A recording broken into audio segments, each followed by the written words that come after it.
Hi friends, அஸ்ஸலாமு அலைக்கும். இங்கே பாருங்கள், நம்மகிட்ட தக்காளியை பாருங்கள், சூப்பராக இருக்குது. பெங்களூர் தக்காளி இப்படி தான் கொத்து கொத்தாக காய்க்கும். நல்லா இருக்குல்ல, சூப்பராக இருக்குது பாருங்கள். அப்புறம் நம்மகிட்ட துளசியை பாருங்கள், வெள்ளை துளசி வைத்தியத்துக்காக வச்சுருக்கோம். அப்புறம் கருவேப்பில்லை, வெத்தலையை பாருங்கள், இது வேறு வெத்தலை. இது அந்த வெத்தலை கொடியெல்லாம் அழிச்சாச்சு. அப்புறமேட்டு கிழங்கு காட்டுறதுக்கு தான் இப்போ எடுத்தேன்.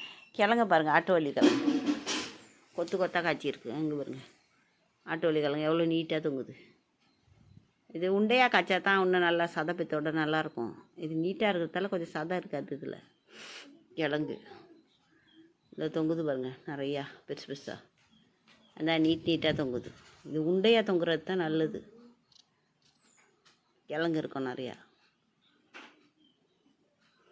இதெல்லாம் சூப்பராக இருக்குல்ல, நிறையா இருக்குது. கொடி மேலே வரைக்கும் போயிருக்கு. நான் கீழே இருக்கிறத மட்டும் வீடியோ எடுத்து அனுப்புகிறேன். எங்கே போகிறா உட்காரு, இதை போட்டு விட்டு. சூப்பராக இருக்குல்ல.